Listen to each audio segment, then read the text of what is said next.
Shalom, perkenalkan nama saya Erika Puspitasari. Saya dari kelas Teologi A Institut Agama Kristen Negeri Toraja. Di sini saya akan menjelaskan pemikiran dari dua tokoh hermeneutik, yaitu Friedrich Daniel Schleiermacher dan yang kedua Rudolf Bultmann. Mari kita bahas pemikiran tokoh dari Friedrich Daniel Schleiermacher.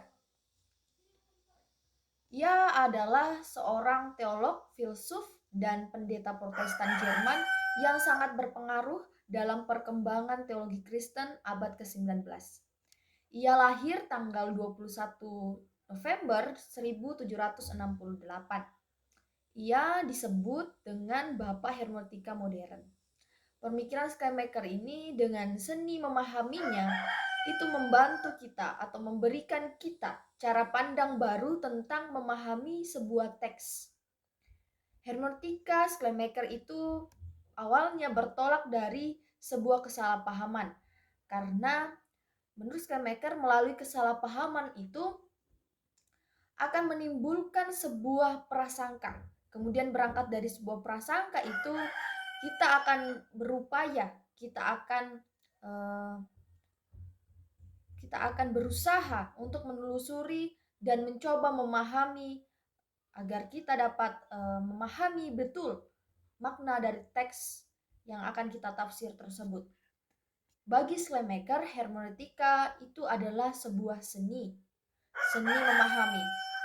Maka dari itu diperlukan sebuah kepiawaian, kepandaian. Dalam artian ini, memahami sebuah teks harus disertai dengan kepiawaian melihat dan juga memerlukan sebuah usaha, sebuah upaya, bukan hanya sebuah spontan saja ketika kita melihat teks, kita baca, kita tafsirkan secara itu, sesingkat itu langsung, tidak. Tetapi Schleiermacher bicara bahwa berpendapat bahwa itu semua memerlukan usaha, upaya untuk kita lebih memahami teks tersebut.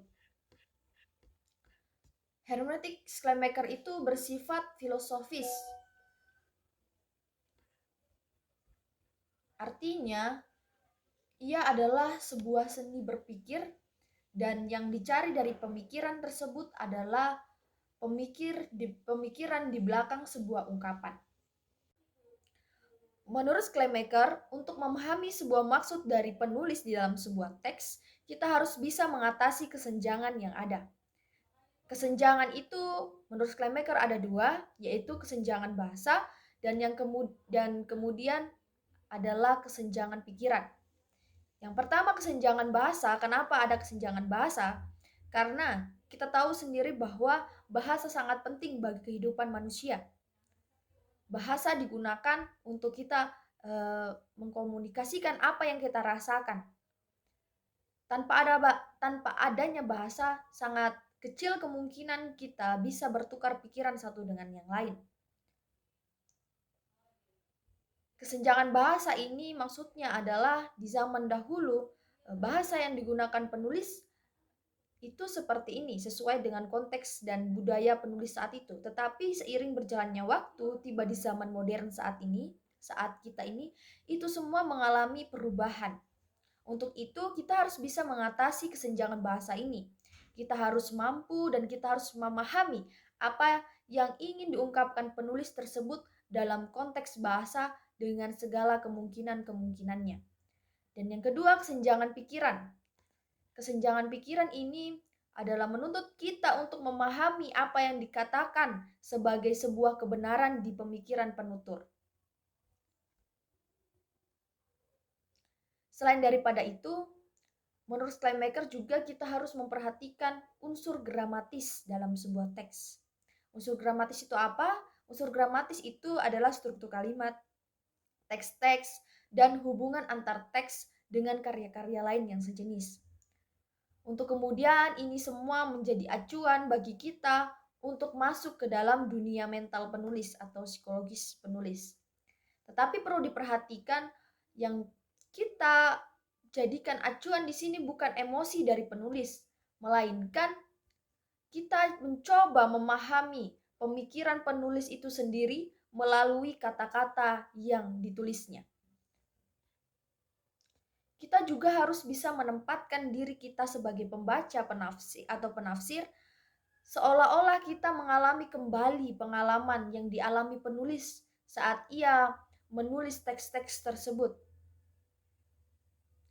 Hal itu kita bisa lakukan dengan cara kita masuk melalui susunan-susunan kalimatnya. Kita memahami susunan-susunan kalimatnya, kita memahami kata-kata yang digunakan, dan juga melalui pemikiran penulis teks tersebut.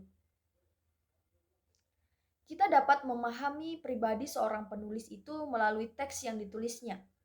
Dan melalui teks itu kita bisa mengetahui lewat pribadi penulisnya. Untuk itu sangat penting bagi kita sebagai seorang pembaca untuk mengetahui latar belakang dari penulis itu tersebut. Latar belakang yang dimaksud adalah latar belakang budaya, bahasa, mungkin keluarganya, dan juga pandangannya, pertemanannya, itu semua harus kita tahu agar kita tahu bagaimana sebenarnya pemikiran dan pandangan seorang tokoh tersebut, sehingga ia bisa menuliskan teks-teks tersebut dalam suatu karyanya. Menurut saya yang menarik dari Hermeneutika Schleiermacher ini adalah ketika ia berpendapat bahwa kita sebagai pembaca itu ternyata bisa lebih memahami isi teks tersebut lebih daripada penulisnya sendiri. Hal itu dijelaskan oleh Schleiermacher terjadi karena ketika kita mencoba memahami dengan sebuah seni memahami, kita dapat mengetahui hal-hal yang bahkan tidak disadari oleh penulisnya sendiri. Apa hal itu? Yaitu data demografi, pemakaian simbol-simbol, gaya bahasa, dan lain-lainnya. Hal itu menyebabkan ada banyak interpretasi yang kemudian menimbulkan banyak hal yang tidak diketahui penulis, tetapi diketahui oleh para penafsir dan pembaca.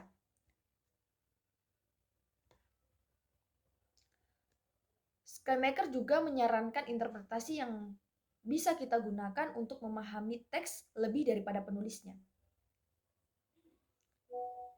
Karena saat ini kita mengalami perbedaan zaman dengan para penulisnya karena terjadi perbedaan zaman antara penulis dan pembaca, ini menimbulkan sebuah masalah.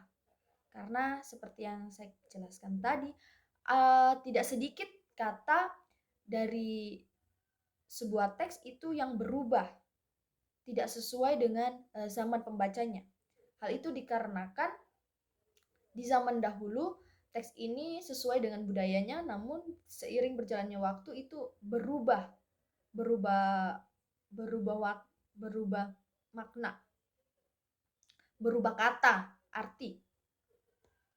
Contohnya dulu ketika kita menemui orang-orang asing, kita menyebutnya itu adalah musuh karena kita tidak mengenalnya. Tetapi di zaman sekarang ketika kita menemui orang-orang yang baru kita kenal, kita menyebutnya sebagai seorang orang asing.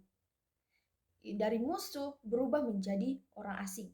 Seperti yang dimaksud Schleiermacher, itu adalah masalah yang terjadi ketika kata berubah arti dari zaman penulis ke zaman pembaca. Untuk itu kita harus mengerti kompleksitas konteks hidup penulis agar kita mengetahui makna sebenarnya dari teks tersebut.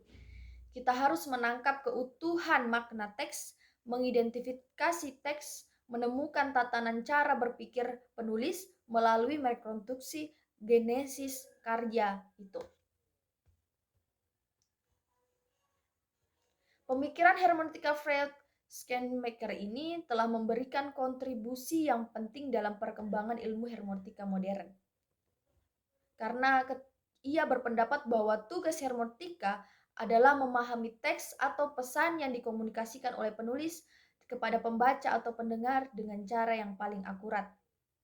Ia berpendapat bahwa seorang penafsir harus mencoba memahami teks dengan memasuki pikiran dan perasaan penulisnya, mencoba merasakan apa yang penulis rasakan saat ia menulis teks, mencoba seolah-olah ia mengalami pengalaman yang dialami oleh penulis saat itu. Dengan demikian pemahaman tidak hanya bersifat intelektual tetapi juga bersifat emosional. Tapi Schleiermacher juga berpendapat bahwa setiap pembaca pasti akan membawa pemahaman latar belakang dan pengalaman pribadi mereka sendiri ke dalam sebuah proses membaca atau mendengarkan. Dan hal ini juga dapat mempengaruhi interpretasi mereka terhadap teks yang sedang mereka baca atau sedang mereka tafsir. Lanjut, kita akan membahas tokoh Rudolf Karl Bultmann yang pemikiran hermeneutikanya mempengaruhi pemahaman Alkitab dan teologi Kristen pada abad ke-20.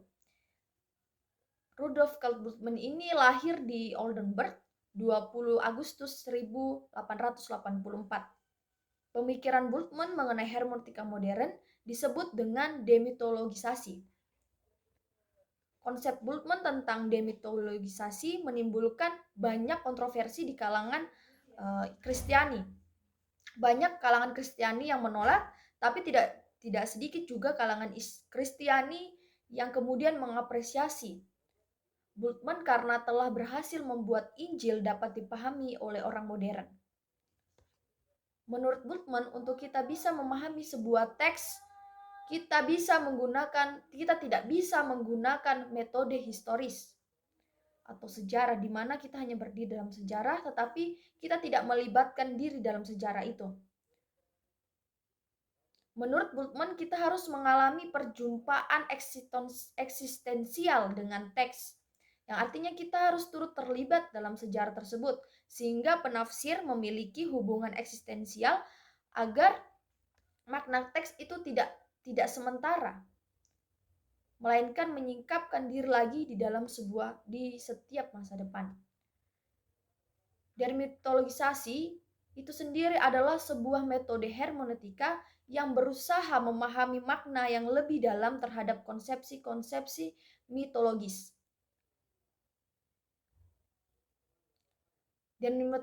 Demitologisasi ini bertujuan untuk menafsirkan pernyataan-pernyataan tersebut. Bultmann berpendapat bahwa memahami bukan hanya sebuah seni atau metode ilmiah, melainkan sebagai demitologisasi. Bultmann berpendapat bahwa banyak elemen mitologis dalam teks-teks Alkitab, khususnya dalam Perjanjian Baru, seperti mujizat-mujizat yang dilakukan oleh Yesus, cerita-cerita ajaib, harus dipahami secara metafora atau simbol-simbol yang menyampaikan pesan teologis yang lebih mendalam. Ia juga berusaha untuk memisahkan inti pesan teologis dari unsur-unsur mitologi yang sudah tidak relevan lagi di dalam kehidupan, di dalam dunia modern. Dari pemaparan di atas kita dapat mengetahui bahwa Schleiermacher dengan seni memahaminya yang lebih berfokus pada pembaca yang harus menelusuri lebih dalam apa maksud dari teks itu melalui kata-kata, melalui gramatika, melalui budaya, melalui latar belakang tokoh, dan pembaca harus bisa seolah-olah menjadi penulis dan merasakan apa yang sedang penulis rasakan saat itu untuk mengetahui makna dari teks tersebut. Nah, sedangkan Bultmann dia lebih kepada teks-teks keagamaan dalam konteks modern dan menghilangkan elemen mitologis dalam sebuah teks agar makna teologisnya tidak hilang atau relevan di dalam dunia modern saat ini. Demikian pemaparan pemikiran tokoh Rudolf Bultmann dan Schleiermacher. Kurang dan lebihnya saya mohon maaf. Terima kasih.